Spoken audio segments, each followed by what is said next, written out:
Né? Se você faz uma poupança, né? Quando a gente lembra lá de José no Egito, né? Foram 7 anos de fartura e 7 anos de escassez. Mas por quê? O momento de fartura. No momento de fartura, José economizou lá 20% de toda a produção, ou seja, 1/5 de toda a produção. Quando chegou o momento de escassez, ele estava tranquilo lá, o povo ficou assim numa tranquilidade. E os países de fora ficaram pensando assim, como é que pode? Todo mundo passando sufoco daqueles e o Egito na maior tranquilidade. Mas por quê? Pela sabedoria que José recebeu de Deus. Ele poupava sempre parte de tudo aquilo que era produzido. Amém? Então assim nós temos que fazer também. Outro detalhe que temos que pensar antes de investirmos em alguma coisa é termos bem planejados os nossos projetos de vida. Imagina se você não planejar a sua vida futura. Como é que vai ser? Como é que você vai viver? Em altos e baixos o tempo todo? A gente sabe que a palavra de Deus diz: no mundo tereis aflições. Amém, glória a Deus. Nós sabemos disso. Mas nós temos que planejar. Por exemplo, se você planeja, não, quando eu fizer 20 anos eu vou morar em Portugal, ou eu vou morar na Inglaterra, ou eu vou para o Uruguai, para a Argentina, seja lá para onde for. Vou morar no exterior.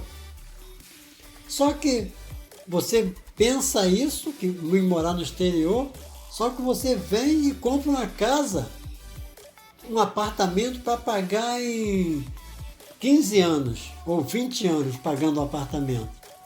Como é que você vai pensar em morar no exterior e entrar numa dívida que vai durar uns 15 anos? Não faz sentido, né? Você tem que planejar. Se você quer ir morar no exterior, você tem que focar nisso e poupar de acordo que você tenha condições financeiras de morar no exterior. Ao passo que se você investir em algo aqui, né, com a intenção de morar lá fora, isso vai te atrapalhar. Tá bom?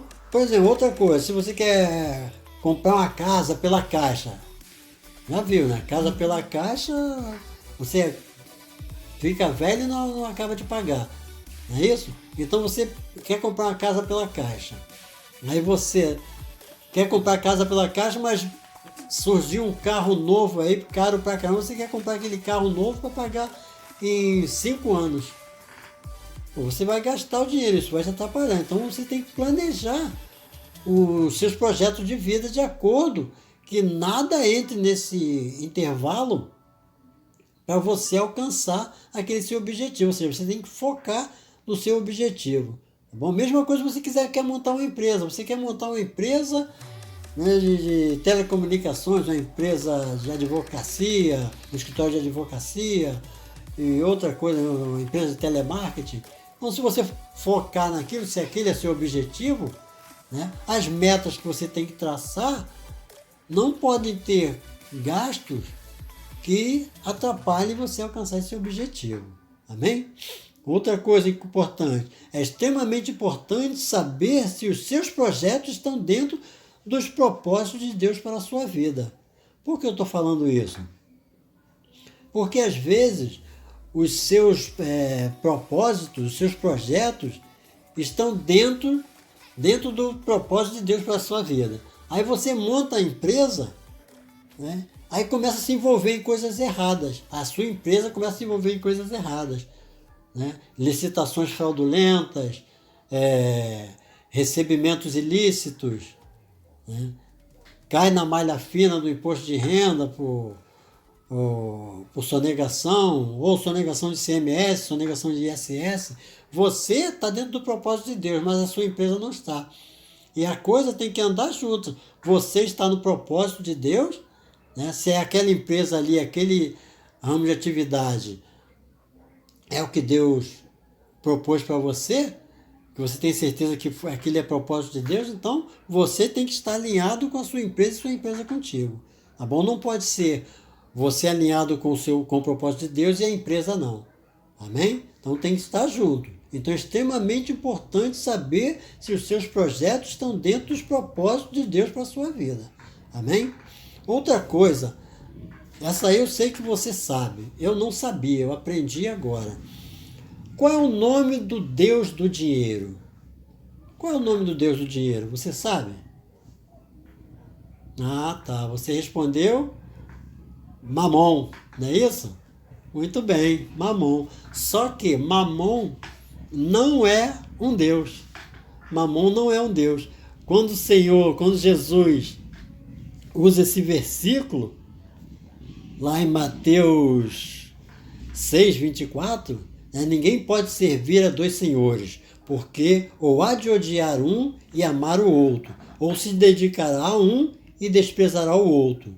Não podeis servir a Deus e a Mamon. Quando Jesus usa essa palavra aí, esse nome, Mamon, Jesus não estava dizendo que Mamon era um Deus. Pelo contrário, ele estava fazendo uma personificação da riqueza. Ele estava dando um nome à riqueza, ou seja, ele estava personificando, como as pessoas faziam antigamente na mitologia greco-romana, né, que davam nome ao vento, né, por exemplo, o Deus Sol que ele chamava de Hélio, né, o Hélio era considerado o Deus Sol. Então, o Sol era chamado de Hélio, né? Tinha a deusa dos cereais, né? Que o nome dela era Ceres. Então a mitologia grega criava essas personagens para representar alguma coisa. A mesma coisa Jesus fez nesse momento aqui. Então Mamon não era um Deus, não é um Deus. Mamon era apenas a personificação que Jesus Cristo fez em relação às riquezas.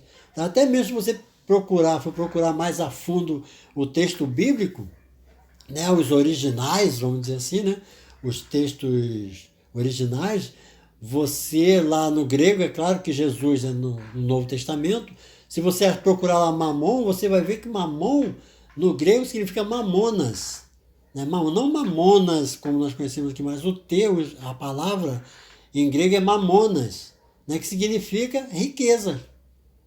Significa riqueza, mas a riqueza num sentido mais espiritualizado, não como nós achamos lá em Romanos, Efésios. Em Romanos você tem lá que é outro nome, é Pleutos, e Mateus também, tem outra passagem de Mateus, Lucas, que é crema. Então o mamonas em si era a riqueza, mas a riqueza voltada como se fosse a personificação de uma pessoa, tá bom? Então não existe o Deus Mamon. Quando Jesus fala isso, ele não está dizendo que existe o Deus Mamon. Ele está usando apenas uma personificação para a riqueza. Amém? Então vamos em frente. Precisamos fazer sacrifício financeiro para receber as bênçãos de Deus? O que você acha disso? Nós precisamos sacrificar para recebermos as bênçãos de Deus? Sim ou não? Bem, essa troca não funciona com Deus não, meu irmão. Se nós pegarmos lá o Salmo 51, nós vamos ver que isso aí não faz parte dos propósitos de Deus para o homem, não. Eu vou ler aqui o Salmo 51 para vocês, os versículos 16 e 17. Diz assim, no Salmo 51, versículos 16 e 17. Por que te não comprases em sacrifícios? Isso aqui Davi falando com Deus. Por que te não comprases em sacrifícios? Senão eu os daria. Tu não te deleitas em holocaustos. Aí no 17, os sacrifícios para Deus são o espírito quebrantado, a um coração quebrantado e contrito não desprezará o Senhor. Então os sacrifícios para Deus são o espírito quebrantado, a um coração quebrantado e contrito não desprezará o Deus. Entendeu? Então, você precisa fazer sacrifício? Não. Você precisa ter consciência, né? Você precisa ter consciência de que você recebeu alguma coisa do Senhor, que você sempre recebe muitas coisas do Senhor. Se você tirando o dízimo e as ofertas, né, que você diz que você vê na Bíblia, né, que diz para você devolver o dízimo, isso aí é mandamento, mas sacrifício não, entendeu? Então, você vê lá, em 1 Samuel 15, 22, 15, 22, 23, você vai ler lá que fala, é melhor obedecer do que sacrificar.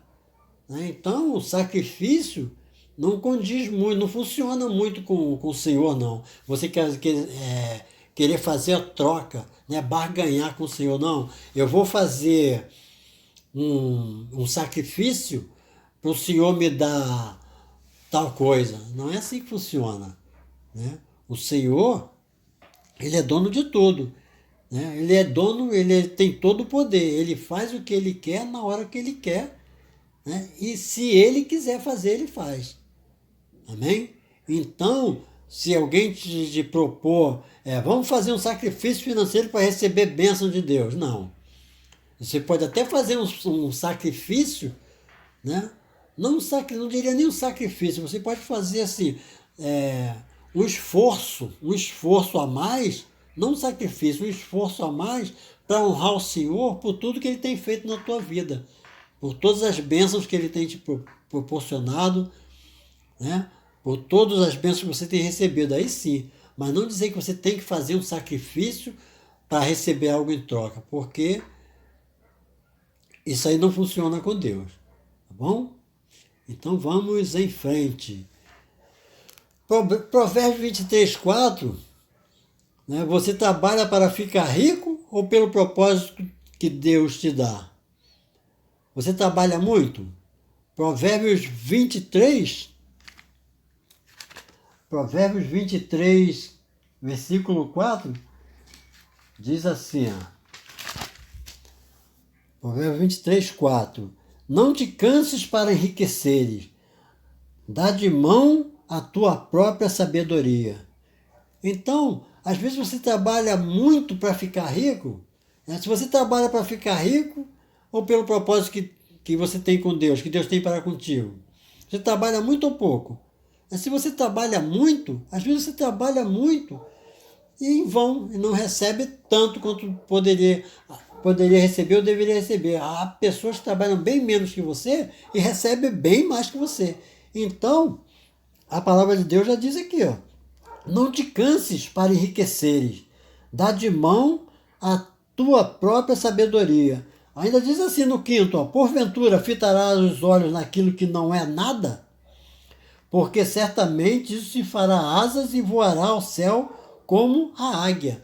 Às vezes, você trabalha tanto, né, se desgasta tanto, recebe aquele determinado valor, no outro dia já foi embora.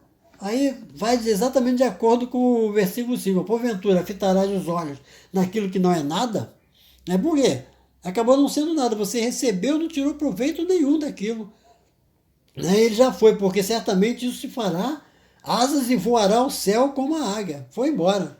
Então, se você trabalha para ficar rico, é uma coisa.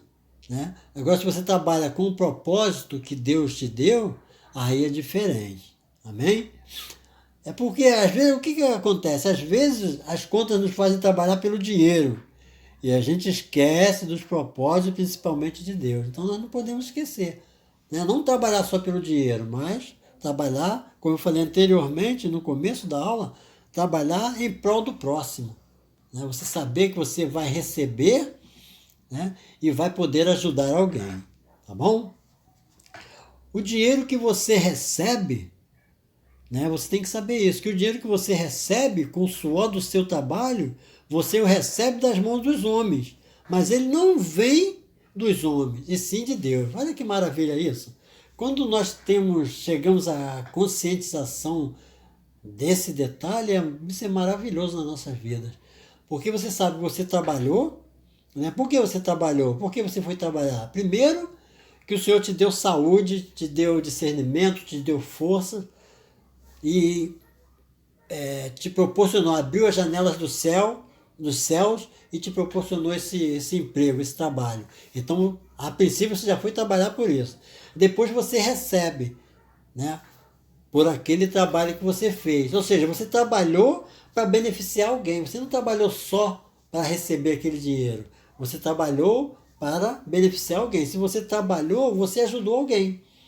Não é isso? Com o seu trabalho. E o retorno, né, a recíproca foi o quê? Você receber a certa quantia em relação ao seu trabalho. Não é isso? E quando você recebe isso, você recebe das mãos do homem. Né? O patrão deposita no banco, ele paga ali na boca do caixa, né? Você recebe em dinheiro, você recebe um cheque, você recebe do homem. Mas a verdade, esse retorno, esse recebimento, está vindo de Deus, que Ele que na verdade conseguiu isso tudo para você. E na sua imensa bondade, na sua maravilhosa bondade, na sua misericórdia e amor para conosco, Ele nos permite devolvermos apenas 10% de tudo que nós recebemos. Amém? Então, meus irmãos, eu gostaria de deixar essa aula para vocês, essa mensagem para vocês pensarem. Quando trabalhar, quando fizer alguma coisa, quando fizer o seu trabalho, não trabalhe pensando só no dinheiro, no retorno. Trabalhe pensando que você estará fazendo bem para alguém, para o próximo principalmente. Né? Que o seu próximo, desculpa, o seu próximo não é só o seu familiar, não é só a pessoa de dentro de casa. É o próximo, são os outros também, né? Os de fora também. Tá bom? Então, se você fez um trabalho de bom grado, sempre trabalhando da melhor maneira possível, né? Que os judeus têm isso como premissas na vida deles. Tudo que eles fazem da melhor maneira possível. Por quê? Primeiro para agradar ao Senhor. Né? Então, a premissa é essa. Primeiro agradar ao Senhor, depois a si próprio, depois aos homens. Tá bom? Então, meus irmãos, guardem essas palavras, né, que não são palavras de Luiz Alberto, são palavras diretamente do trono de Deus, né? Através da palavra de Deus, né, da Bíblia, para os nossos corações. Tá bom? Então não se esqueça, Deus é dono do ouro e da prata, de todas as riquezas do mundo e do universo. Então, trabalhe sempre pensando no próximo e não em si mesmo. E o retorno com certeza virá e você poderá repartir, comprar, poupar e até doar. Tá bem? Que Deus nos abençoe a todos, em nome de Jesus. E você que ainda não curtiu, não se inscreveu lá no canal, faça isso, se inscreva lá no canal. Deus tem uma bênção para cada um de nós, tá bom? Fica com Deus e até a próxima, permitindo o nosso poderoso Deus. Um abraço.